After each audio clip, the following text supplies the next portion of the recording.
Purvanchal today, news का नया अंदाज। जहां हुए बलिदान मुखर्जी, वो कश्मीर हमारा है। मैं जम्मू और कश्मीर के लोगों से मोहब्बत करता हूं। ये बहुत पुराना रिश्ता है, खून का रिश्ता है। रघुकुल रीत सदा चली आई, प्राण जाए पर वचन न जाए। सर आप चुनाव लड़ रहे हैं? आप चुनाव लड़ रहे हैं? आइए कश्मीर चलते हैं, वादियों में सियासी सफर पर निकलते हैं।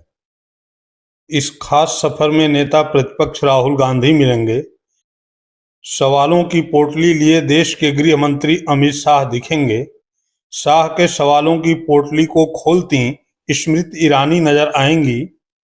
ये वही ईरानी होंगी जो अभी अभी अमेठी से बोरिया बिस्तर को समेटते हुए लौटी हैं। बेहद ही खास इस सफर में एक ऐसे चेहरे की एंट्री होगी जिसको देखकर विपक्ष की परेशानी तो बढ़ती ही है, उसके अपने दिग्गज नेता भी असहज हो उठते हैं। उठते बैठते गिरते संभलते इस सियासी सफर की शुरुआत राहुल गांधी के उस बयान से करते हैं जिसे सुनने के बाद अमित शाह को लाल वाली मिर्ची लगी है। सुनिए।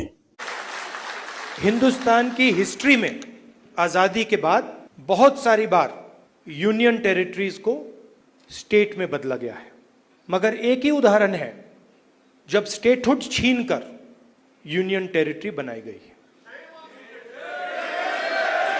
ये पहली बार हुआ है, इससे पहले ये कभी नहीं हुआ था। हमारे लिए जम्मू और कश्मीर के लोगों का रिप्रेजेंटेशन, उनका स्टेटहुड सबसे जरूरी चीज है। मैं आपको पर्सनल अपनी बात बताता हूं, मैं लोकतंत्र की रक्षा करता हूं, पूरे देश में करता हूं, रिप्रेजेंटेशन की रक्षा करता हूं, मगर मेरे लिए जो जम्मू और कश्मीर के लोगों के दिल में दर्द है, दुख है, डर है, उसको मिटाना मेरा लक्ष्य है। ये मेरे लिए पॉलिटिकल बात नहीं है। जो आपको सहना पड़ता है, जिस डर में आप जीते हो, जो दुख आपको होता है, इसको मैं, खारगे जी, पूरी कांग्रेस पार्टी हमेशा के लिए मिटाना चाहते हैं। राहुल गांधी का यह भाषण जब अमित शाह के कान में पहुंचा तो उन्हें मिर्ची लग गई। उन्होंने तत्काल नेशनल कॉन्फ्रेंस के घोषणा पत्र के आधार पर राहुल गांधी के लिए 10 सवालों की पोटली बनाई और इसे सार्वजनिक करने को अमेठी में मात खाई स्मृति ईरानी को थमाई। स्मृति राहुल से रार मोल खरीदने में माहिर हैं और राहुल की रार से ही बेकार हैं, सो उन्होंने बेकार से बेगार भला की तर्ज पर शाह के शब्दों को स्वर देना शुरू किया। तब भी जबकि राहुल गांधी ने अभी न तो नेशनल कॉन्फ्रेंस के घोषणा पत्र पर अपनी सहमत जताई है और न ही अपना घोषणा पत्र जारी किया है, फिर भी स्मृति ईरानी वैसे ही बरसीं जैसे कभी अमेठी में बरसती थीं। सुनिए। आज नेशनल कॉन्फ्रेंस के साथ कांग्रेस के गठबंधन के चलते भारत के गृह मंत्री जी ने और भाजपा के कार्यकर्ताओं ने कुछ सवाल कांग्रेस पार्टी से किए हैं। नेशनल कॉन्फ्रेंस की ये घोषणा है कि वो जम्मू कश्मीर से धारा 370 दोबारा वापस लाकर अशांति का माहौल न सिर्फ जम्मू कश्मीर में बल्कि राष्ट्र भर में लाने का दुस्साहस करेंगे। क्या धारा 370 का पुनः स्थापन होना, दोबारा धारा 370 लागू करना, क्या कांग्रेस पार्टी की ये मंशा है? क्या कांग्रेस पार्टी कश्मीर में नौजवानों से बात करने के बजाय वो लोग जो आतंकवाद को बढ़ावा देते हैं, वो लोग जो पाकिस्तान के साथ वार्ता करने की बात करते हैं, क्या नेशनल कॉन्फ्रेंस के इशारे पर कांग्रेस पार्टी को अलगाववाद को बढ़ावा देने का, समर्थन करने का इरादा है? क्या कांग्रेस पार्टी एलओसी ट्रेड शुरू करने के नेशनल कॉन्फ्रेंस के निर्णय को फिर से बॉर्डर पार से आतंकवाद और आतंकवादियों के इकोसिस्टम को समर्थन मिले, क्या कांग्रेस पार्टी का ये इरादा है? जिन लोगों ने आतंकवादी घटनाओं में योगदान दिया, पत्थरबाज थे, क्या कांग्रेस पार्टी नेशनल कॉन्फ्रेंस के चलते उनको सरकारी नौकरी में बहाल करके फिर दहशत का एक माहौल लौटाना चाहती है? क्या स्मृति ईरानी अमित शाह से यह सवाल करेंगी कि जब वर्ष 2014 में महबूबा मुफ्ती की पीडीपी के साथ मोदी और शाह की भाजपा ने सरकार बनाई थी, तब उसने महबूबा मुफ्ती की विचारधारा को अंगीकार कर लिया था? क्या वे उस महबूबा से सहमत थे जिन पर उनके ही एक दिग्गज नेता ने पाकिस्तान के इशारे पर काम करने का आरोप लगाया था? इस सवाल के जवाब में ही शाह के 10 सवालों का जवाब निहित है। मित्रों, आनन फानन में तैयार इन सवालों से ही स्पष्ट है कि कश्मीर में भाजपा राहुल से डरी हुई है।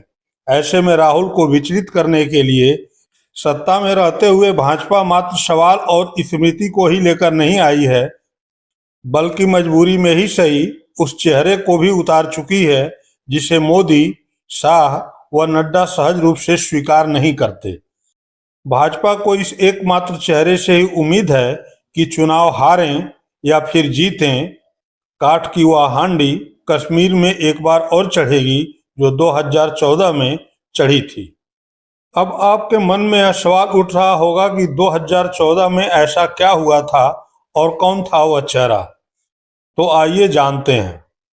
दरअसल 2014 में उम्मीद के विपरीत भाजपा ने पीडीपी के साथ गठबंधन कर कश्मीर में सरकार बना सत्तासीन हो गई थी। इसके मुख्य शिल्पी थे राम माधव। तब राम माधव असामान्य रूप से आए थे और असामान्य रूप से चले गए, और एक बार फिर जब भाजपा फंसी है तो 5 साल बाद एक बार फिर भाजपा ने उन्हें कश्मीर का प्रभारी नियुक्त किया है। राम माधव ने कुछ हफ्ते पहले ही एक लेख में बताया था कि 2024 का लोकसभा चुनाव परिणाम विनम्रता के आह्वान के लिए जनादेश है। जम्मू कश्मीर में विधानसभा चुनाव 10 साल बाद और अनुच्छेद 370 को हटाकर राज्य को 2 केंद्र शासित प्रदेशों में विभाजित करने के बाद पहली बार हो रहा है। राम माधव ने 2014 में जम्मू कश्मीर में भाजपा की चुनावी सफलताओं में महत्वपूर्ण भूमिका निभाई थी। उन्हीं के कौशल से भाजपा ने केवल 25 सीटों के साथ 28 सीटों वाली पीपुल्स डेमोक्रेटिक पार्टी पीडीपी के बाद दूसरी सबसे बड़ी पार्टी बन गई थी। बीजेपी को नेशनल कॉन्फ्रेंस की 15 सीटों के मुकाबले बड़ी जीत मिली थी, जबकि 2008 के पिछले विधानसभा चुनाव में भाजपा के पास सिर्फ 11 सीटें थीं। जम्मू कश्मीर में त्रिशंकु विधानसभा के बाद राज्यपाल शासन के दौरान राम माधव ने पीडीपी के साथ न्यूनतम साझा कार्यक्रम तैयार करवाया था ताकि मुफ्ती मोहम्मद सईद के नेतृत्व में गठबंधन सरकार बनाई जा सके। बीजेपी राम माधव के इसी अनुभव का फायदा उठाना चाहती है। जम्मू कश्मीर 2014 के चुनाव में भाजपा की जोरदार जीत के बाद माधव को बीजेपी महासचिव बनाया गया था। तब राम माधव ने जम्मू कश्मीर में पीडीपी भाजपा सरकार को पटरी पर ला दिया था। उन्होंने तत्कालीन मुख्यमंत्री मुफ्ती मोहम्मद सईद की मृत्यु के बाद उनकी बेटी और मुख्यमंत्री महबूबा मुफ्ती से बातचीत की थी।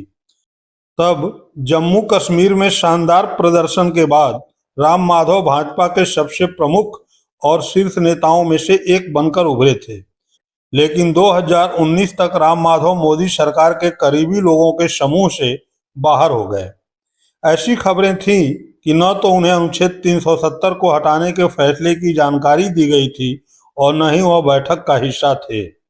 2020 में उन्हें भाजपा के संगठन महासचिव के पद से भी हटा दिया गया और 2021 में आरएसएस ने उन्हें अपनी केंद्रीय समिति में फिर से शामिल कर लिया। वह आरएसएस के साथ रहे और नई दिल्ली स्थित थिंक टैंक इंडिया फाउंडेशन के प्रमुख बने। अब राम माधव की वापसी ऐसे समय में हुई है जब कुछ विशेषज्ञ आरएसएस को खुद को मजबूत करने की कोशिश करते हुए देख रहे हैं। भाजपा के बहुमत के बिना सत्ता में लौटने के बाद कई आरएसएस नेताओं ने इसकी आलोचना की थी। राम माधव ने भी एक कड़ा लेख लिखा था जिसमें उन्होंने चुनाव परिणामों को विनम्रता के लिए जनादेश बताया था। भाजपा से 5 साल के वनवास के बाद राम माधव की वापसी पार्टी की व्यवहारिक राजनीति की ओर इशारा करती है। पार्टी जम्मू कश्मीर में उनके जादू को देख चुकी है और उसे वहां ऐतिहासिक चुनाव में अच्छे प्रदर्शन के लिए उनकी जरूरत है, क्योंकि लेटरल एंट्री से भर्तियों के विज्ञापन को वापस लेने, वक्फ बिल को संयुक्त संसदीय समिति को भेजने, रियल एस्टेट डी इंडिकेशन पर यू टर्न और प्रसारण विधेयक को वापस लेने के बाद राम माधव की बीजेपी को जरूरत है। अब देखना यह है कि व्यवहारिक राजनीति क्या राम माधव को 5 साल के अंतराल के बाद एक्शन में लाएगी। इतिहास उनके साथ है और अब हाल ही में हुए परिसीमन अभियान के बाद भूगोल भी। राम माधव प्री व पोस्ट पोल दोनों के महारथी माने जाते हैं। मतदान के पहले बात बनी तो ठीक, नहीं तो वह मतदान बाद परिणाम के आधार पर जोड़ तोड़कर सरकार बनाने का मादा रखते हैं, जैसा कि उन्होंने 2014 में कर दिखाया। क्या इस बार भी ऐसा कुछ कर पाएंगे, इस पर सवाल उठता है, क्योंकि राहुल गांधी की बदली सियासत के सामने अब भाजपा के लिए बहुत कुछ आसान नहीं है। बहुत बहुत धन्यवाद।